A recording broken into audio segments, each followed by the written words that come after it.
আসসালামু আলাইকুম ওয়া রাহমাতুল্লাহি ওয়া বারাকাতুহু।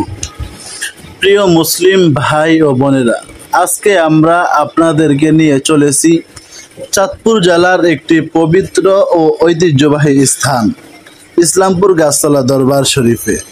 এই দরবার শরীফ চাঁদপুর সদর উপজেলার ইসলামপুর ইউনিয়নের গাছতলা গ্রামে অবস্থিত।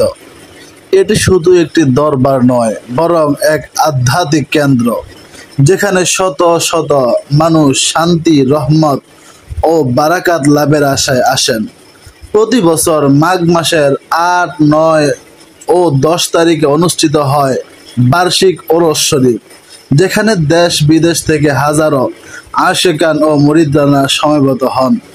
মাহফিলে কোরআন তেলাওয়াত, হাম, নাত, জিকির ও দোয়ার মাধ্যমে চলে এক বিশাল সওয়াবের আয়োজন।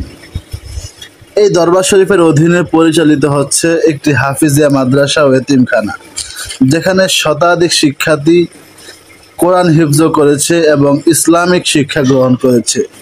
রমজান মাসেও এখানে অনুষ্ঠিত হয় দোয়া ইফতার মাহফিল। গরিব, অসহায় ও এতিমদের মাঝে ইফতার বিতরণ করে থাকে দরবার কর্তৃপক্ষ।